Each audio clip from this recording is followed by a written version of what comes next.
Assalamualaikum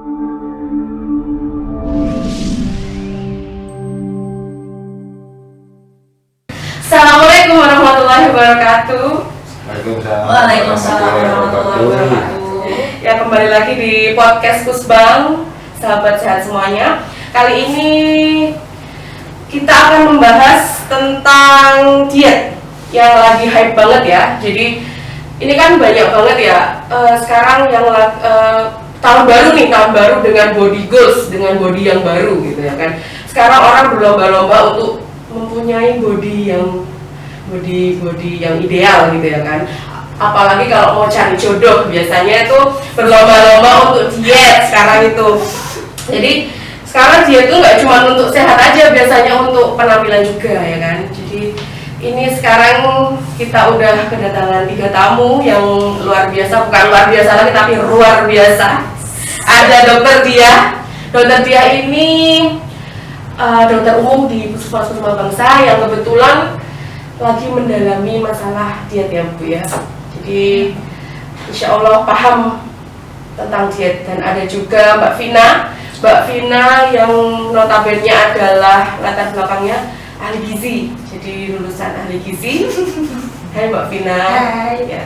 Jadi insya Allah beliaunya akan tahu, nanti kita ulik ya tentang perdiatan. Dan ada juga Mas Arif, Promkes di Kusuma Bangsa, pasti udah kenal semua sih ya. Mas Arif Promkes juga selaku pelaku ini ya Mas ya, pelaku hidup sehat nih. Pola hidup sehat. Beliaunya tuh suka olahraga, suka bersepeda. Kalau saya lihat statusnya ya, itu selalu bersepeda beliaunya. Beda dengan saya ya, saya selalu mager-mageran di kos gitu ya kan. Oke, kali ini kita mau membahas tentang ini Bu. Udah makannya dikit, tapi kok tetap gendut, tetap gembrot ya. Itu gimana Bu? Cukup menarik ya judulnya ya. Gimana? Jadi langsung ke situ atau Ya. langsung ke judul ya, topik? Iya, langsung topik aja. Kalau dari saya, kenapa makan banyak tapi tetap gendut ya? Jadi kalau dari ilmunya itu, jadi di dalam tubuh itu kan ada tulang, ada otot, Iya. ada lemak, ada air ya. Nah itu yang masing-masing kondisi orang itu beda-beda kondisinya. Jadi memang perlu dicek untuk tiap-tiap orang, ditimbang ya, mungkin ditimbang dengan komposisi tubuhnya. Jadi lemaknya seberapa, ototnya seberapa. Nah itu nanti yang kelihatan. Kalau komposisi lemaknya belum benar, ya mau makan sedikit tetap gendut. Iya. Ya kan? Terus kan juga ini pengalaman pribadi juga sih Bu ya. Kalau udah makan dikit nih ya, terus udah mencoba diet, tapi ternyata timbangannya tetap. Nah itu kan terus buat kita tuh kayak nggak semangat lagi buat diet, karena tuh lihat timbangan tuh kok tetap sih gitu, apa ya yang berkurang gitu. Itu kayak gitu tuh salah nggak sih Bu? Maksudnya kita harus lihat timbangannya atau lihat apanya gitu? Apa harus bersabar aja gitu? Iya, menurutku itu persepsi yang salah ya Mbak ya. Jadi timbangan, kalau kita diet patokannya lihatnya timbangan, itu menurutku sih nggak benar. Jadi yang harus kita lihat itu apa? Komposisi tubuhnya, terus lingkar-lingkar perutnya, badannya berkurang nggak sih gitu. Karena ya tadi di dalam tubuh ada otot, ada lemak ya kan. Kalau misalnya timbangannya sama, tapi ternyata komposisi otot kita naik gitu kan, dengan diet yang bagus, diet yang tepat, konsumsi nutrisi yang cukup ya, itu nanti akan kelihatan dari bentuk tubuhnya. Jadi timbangan mungkin tetap sama, tapi bentuk tubuhnya beda, yang enggak lingkarnya besar ya, perutnya buncit gitu ya. Jadi ternyata ditimbang kok komposisi tubuh kita berubah, ototnya meningkat, lemaknya yang berkurang. Itu berarti akan kelihatan banget tuh kalau dietnya berhasil. Jadi perutnya buncitnya hilang gitu. Oh berarti masa Patokannya masa otot kita, lemak kita seberapa, ada perubahan nggak sih di situ? Tapi kalau misalnya kita lihat timbangan, ya nggak bisa buat patokan juga sih gitu. Terus kalau misalnya untuk pola hidup sehat ya, nutrisi sehari sebenarnya kita tuh harus makan berapa kali sih Mbak? Kalau dari gizi ya? Kalau dari ilmu gizi sendiri ya, kalau makan itu untuk makan utama terutama itu sehari 3 kali. Kemudian untuk selingan atau snack ya itu 2 kali. Dalam 1 hari itu berarti 5 kali waktu makan termasuk snack. Oh ya, 3 kali makan, berarti Pagi ada pagi, terus siang, malam. Untuk selingannya dari antara makan pagi sama siang sekitar jam 10 itu selingan. snacknya ya. Kemudian untuk snack yang keduanya antara makan siang sama makan malam. Oh ya, kalau porsiannya tuh gimana sih Mbak untuk sekali makan itu yang bener itu kayak gimana? Kalau di gizi sendiri itu ada namanya isi piringku. Ini.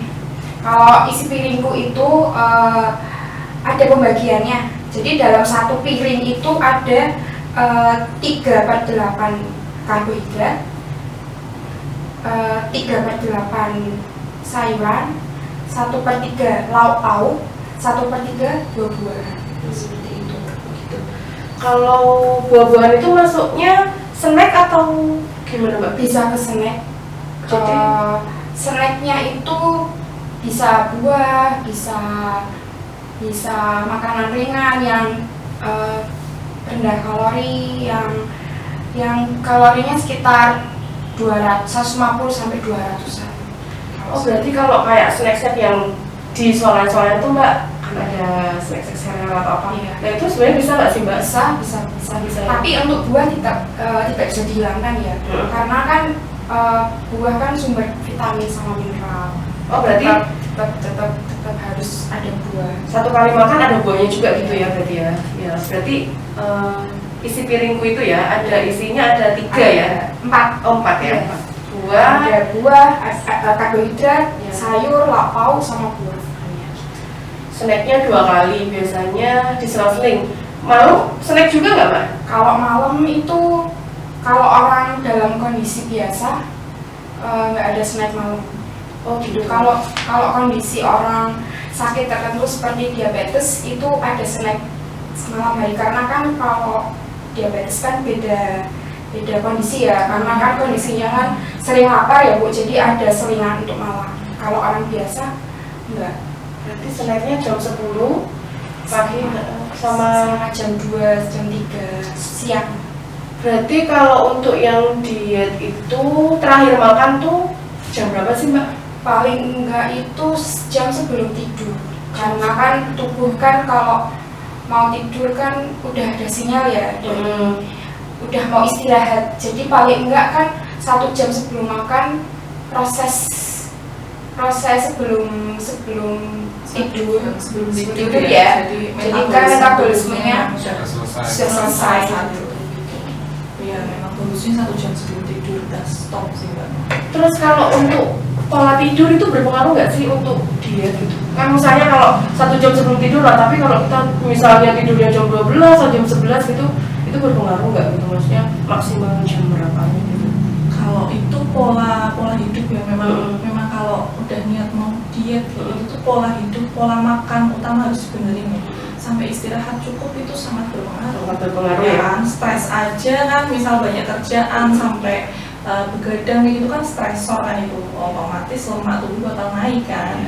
Jadi ya nggak bakal berhasil dietnya kan. Berarti harus diatur diatur semuanya. diubah semuanya mindsetnya ya. Dari pola makan ya kan, pola hidupnya. Nah nanti tambah olahraga. Nah ini olahraga. Kalau olahraga biasanya kan ya pasti obesitas ya Mas ya. Kalau obesitas biasanya kan orangnya juga mungkin agak kurang suka olahraga ya, apa mungkin pemula banget lah kalau untuk orang diet ya. Itu gimana sih Mas untuk pola olahraganya itu setiap harinya tuh gimana sih Mas polanya? Iya, kalau dari germas ya, kita kan Indonesia kan sekarang harus germas. Jadi di panduannya itu minimal 3 kali dalam seminggu. 3 kali seminggu, 1 kali latihan itu 30 menit dengan intensitas yang rendah. Apalagi pemula ada pernah olahraga, kalau mau mulai olahraga itu harus dengan intensitas yang rendah. Jadi ketika dia olahraga, besoknya dia masih bisa berolahraga lagi. Tapi kalau intensitasnya dia langsung tinggi, nah ini yang kebanyakan orang salah ya, dia langsung kayaknya aku pingin jogging. Nah tiba-tiba dia jogging, putar lapangan 4 kali, besoknya langsung kapok, capek ya, otot-ototnya pada rusak dan sebagainya, akhirnya dia tidak bisa berolahraga lagi. Harusnya dia intensitasnya rendah, 30 menit misal ya jalan cepat, 30 menit selesai, besoknya istirahat, diselangi 1 hari, besoknya olahraga lagi 30 menit jalan cepat lagi boleh. Itu lebih efektif daripada 1 hari langsung jeder semua langsung kita full power, itu malah kurang efektif. Tapi yang efektif itu ketika kita olahraganya intensitasnya rendah namun rutin. Nah, kalau intensitasnya rendah itu yang terbakar itu lemak. Kalau intensitasnya tinggi, yang dibakar oleh tubuh yang untuk kebutuhan energinya itu dari gula. Nah, kalau kita ingin menghilangkan lemak seperti tadi, komposisi tubuhnya ternyata masih banyak lemaknya, nah itu harus intensitasnya rendah. Kalau di istilah sportnya itu zona 2, zona 1, zona 2 itu sudah harus bisa rutin seperti itu. Jadi bertahap gitu ya Mas ya? Iya, jangan langsung Pelan-pelan ya. full power lah istilahnya. Jadi yang penting konsisten. Itu juga kan harus lihat kondisi orang yang Iya. Kalau ada obesitas gitu nggak mungkin kan olahraga yang Skipping, ya, lari itu Jogging, nggak bisa, ya. lututnya nggak bakal kuat kan ya. Terus orang yang sudah berusia gitu kan mesti ada peradangan di sendi lutut itu kan, harus pilih olahraga yang tepat. Ya. Yang utama adalah kita pilih nih olahraga yang kita sukai ya, yang kira-kira kita akan konsisten, itu yang apa sih gitu.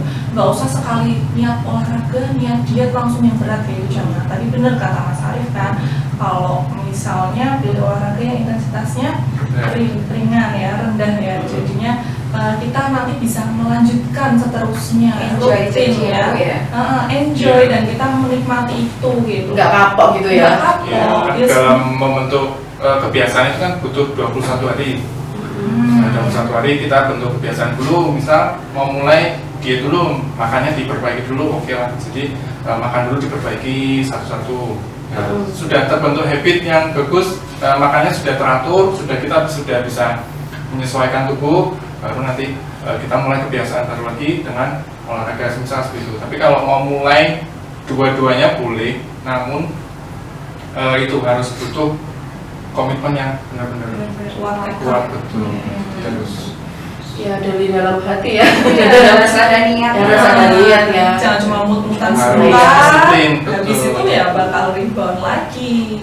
ya, harus disiplin. Karena memang kita bangun tidur tuh nggak selalu kayaknya aku pengen olahraga, nggak bisa itu Nggak ya. bisa. Jadi kadang kita Masa ini tahu, pengen olahraga? ya nggak selalu. Tapi kalau disiplin, jadwal saya olahraga misal hari Ahad saya mau olahraga sepedaan ya, mood nggak mood ya tetap olahraga. Itu namanya disiplin. Jadi tetap harus disiplin walaupun mood. Karena kalau kita nunggu moodnya bagus, kita nggak mulai. Nah, kebanyakan dari kita soalnya malas ya. Susah itu yang Terus itu loh, kalau jadi ibu rumah tangga, nah itu kan kadang kan ada anak ya, Ya. kadang kan ada anak ya. Nah itu udah termasuk olahraga nggak sih gitu? Maksudnya kan mungkin untuk meluangkan waktu buat olahraga mungkin susah ya gitu kalau ada anak itu gimana? Tinggal, kalau menurutku sih tinggal kitanya happy aja ya. Kita menjalani itu dengan happy ya kan. Kalau misalnya itu termasuk berarti olahraga ringan ya. Olahraga Terus ringan ya. rumah tangga, Iya, gitu kan. kesana Bersih-bersih kemari, gitu kan. nemenin anak main ya kan. Itu kan juga butuh kalori ya Mbak ya, Iya. yang dibuang gitu kan, kalori yang dibuang. Tinggal kitanya happy, tapi kalau kita menjalani itu tidak dengan happy, kita nggak ikhlas, Jadi, itu stresor. otomatis stresor, bukan yang kita yang kalori kebuang, lemak nambah. Udah stres, kayak pengen makan nih. Iya, Agak suka. Dengan saya sih skripsian makan, saya stres kan ya, jadi makan gitu. Ya, kadang gitu orang pelampiasannya paling enak ya itu makan, makan. apalagi manis-manis. Nah. Saya kalau manis itu akhirnya kita kalau penelitian itu gula itu zatnya dapat meningkatkan itu ya mood. Itu akhirnya kita kayaknya kemarin makan gula kayaknya enak, terus akhirnya butuh lagi akhirnya kita jadi kecanduan. Nah, gula ini dia kalorinya tinggi tapi nggak bikin kenyang. Nah, akhirnya kita sementara ya.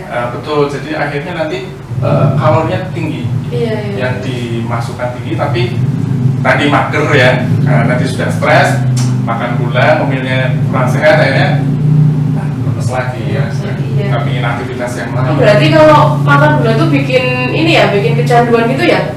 Misalnya kayak bapak-bapak nih biasa minum teh pagi-pagi gitu, tapi besoknya kalau nggak minum udah pusing, kayak ada yang kurang, kayak ada yang kurang gitu kan? Gitu. Kurang lebih seperti itu. Cuman bukan zat adiktif yang seperti nikotin dan lainnya, cuman bisa mengakibatkan dia adiktif juga. Iya.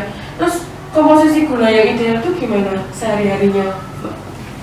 Kalau untuk konsumsi gula sendiri satu hari itu paling enggak 4 sendok makan. Untuk sehari itu maksimal. Kadang kan orang bikin teh, Oh, sendok iya. itu kan kadang Iya. sekali dikit ya. Oh, Nah itu sebenarnya itu buat satu hari untuk 4 sendok makan. gitu ya. Ya itu sama makanan sama minuman ya, Mbak? Berarti itu kondisi orang normal ya. Orang normal. Kalau Ya, itu untuk mengurangi mengurangi berat badan Berarti itu kalau untuk apa namanya orang dalam kondisi mau defisit kalori ya paling enggak setengahnya. setengahnya ya, iya. Untuk mengurangi itu ya. Terus kalau untuk makanan-makanan yang awet nih Mbak, awet kenyang nih kayak nasinya nasi apa gitu ya kan? Itu apa aja sih Mbak? Sebenarnya kalau untuk karbohidrat ya terutama itu yang indeks glikemiknya rendah. Itu kayak nasi merah itu kan indeks glikemiknya rendah. Itu kalau orang awam nggak tahu indeks glikemik rendah tuh yang banyak seratnya terutama. Kalau beras merah kan itu kan lebih kasar ya daripada Kasar. beras putih, rasanya juga lebih hambar Iya. karena itu kan seratnya lebih tinggi ya Bu ya. Terus kayak sereal, terus gandum kayak gitu. Mau rotinya ke mending roti gandum karena kan itu seratnya juga tinggi. Oh gitu. Terus kalau buah-buahan Mbak yang boleh kan, karena kan ada buah-buahan mangga, durian. Nah durian kan enak banget tuh. Nah itu apa aja sih Untuk buah buah-buahan? sendiri terutama untuk defisit kalori ya Mbak, yang jangan terlalu manis, kalau enggak jangan terlalu matang. Jadi rada kalau pepaya pun yang belum matang banget ya, kalau matang banget kan itu manis banget ya. Yang udah gulanya itu kan ya? juga gulanya tinggi. Terus untuk mangga kan itu juga kalau udah kematangan kan Manis banget iya. ya. Ya kalau mau makan buah dilihat juga yang sekiranya jangan terlalu manis banget. Lah kalau dan durian jumlahnya Oh iya, jumlahnya. lah durian boleh nggak sih Mbak? Itu kan manis banget sih. Iya, kalau durian untuk posisi defisit kalori sesekali boleh sih, Sekali cuman aja. jangan keseringan juga kan. Itu kan juga Jusnya manis sekali banget. kurang Mbak. Iya, kita enak itu. Kurang betul. Icip boleh 1 sendok. Anggur itu juga manis nggak sih? Anggur itu kan lengket ya? Ya itu juga gulanya tinggi ya Bu ya. Iya, itu juga sesekali aja ya. Sesekali. Berarti yang bagus tuh apa? Kayak pil gitu kok. Pir, apel itu kan seratnya tinggi ya. Terus buah naga juga bisa. Buah naga tapi kalau manis juga sih Mbak ya. Tapi bagus ya. Bagus juga. Itu kan buah naga kadang ada yang rasanya hambar, ada manis kecut gitu ya. Terus mau tanya tentang air sih. Kadang sih saya lihat ya di diet mulai besok, DMPM kayak gitu-gitu ya. Biasanya itu ada katanya kalau misalnya mau turun banyak lemak itu minumnya yang banyak gitu. Nah maksudnya minum yang banyak itu seberapa sih? Apa emang bener nggak sih air mineral itu dapat menekan lemak tubuh gitu? Bisa nggak Mbak? Kalau air kan minum anjurannya kan 1 hari 18 ya Mbak. Menurut ilmu yang saya pelajari, memang kalau minum itu harus sesuai segitu. Tapi untuk pengaruh ke penurunan berat badan, menurutku itu nggak berpengaruh. Nggak berpengaruh. Tidak berhubungan langsung. Iya. Itu bukan faktor utama ya. Bukan faktor utama ya. Jadi mungkin kalau air iya membantu meningkatkan metabolisme juga ya. Tapi kan ya tadi di tubuh ada tadi komposisinya gitu kan. Salah satunya ada ada otot juga, ya kan, ada lemak juga, ya kan. Mungkin ya memang yang kelihatan banget di badan itu kan lemaknya yang lebar itu, mungkin itu komposisi itu yang bisa dibenarkan. Oke, air membantu, ada peran di situ ya. Tapi ya semuanya harus dikombinasi dengan pola hidupnya, pola makan yang benar ya. Minum air putih Kalau cuma tiba-tiba minum turun air berat badan. putih tiba-tiba bisa turun berat badan kan ya nggak mungkin. Mungkin lebih ke pola hidup sehat ya kalau Karena kan tubuh Pola kan makan juga utama. butuh nutrisi yang lain ya, Bu. Iya. Nggak cuma air kan juga 0 kalori kan. Kalau lemaknya tadi tidak dibakar ya sama aja ya. sama aja masih disimpan. Jadi lemak itu kan kalori yang tersisa. Jadi kan kebutuhan kalori manusia yang beda-beda. Nah, kalau dia makannya lebih dari kebutuhan dia sehari, maka sisanya itu akan disimpan sebagai lemak.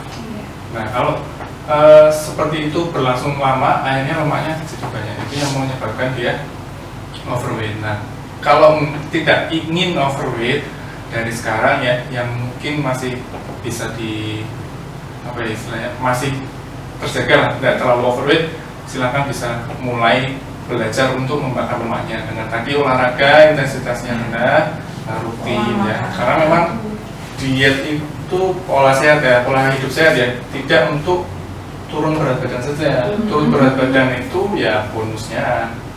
Harusnya kita fokusnya lebih ke saya ingin hidup lebih sehat. Ya. Itu kata kuncinya, saya ingin hidup lebih sehat. Jadi nantinya tubuh dari orang yang sehat itu akan mengikuti otomatis karena kita hidupnya sudah sehat. Jadi seperti tadi lihat timbangan kok tidak kurang ya, habis olahraga sampai lihat cermin kayaknya nggak ada yang berubah. 2 minggu seminggu akhirnya bosan karena merasa tidak efektif. Nggak ada yang berubah Iya, ya, Mas. karena kita latihan ya, ototnya dipecah, kemudian bentuk otot baru, otomatis berat badan kita naik. Justru malah kalau kita latihan betul, lemaknya akan dibakar, ototnya akan nambah. Semakin banyak ototnya dibentuk, semakin banyak lemak yang dibakar. Makanya betul, makanya kalau kita fokus ke timbangan itu kurang tepat. Karena kalau kita sudah makannya sehat, sudah olahraga yang betul dengan baik dan benar, maka akan otomatis si lemaknya dia hilang, kemudian ototnya dia nambah.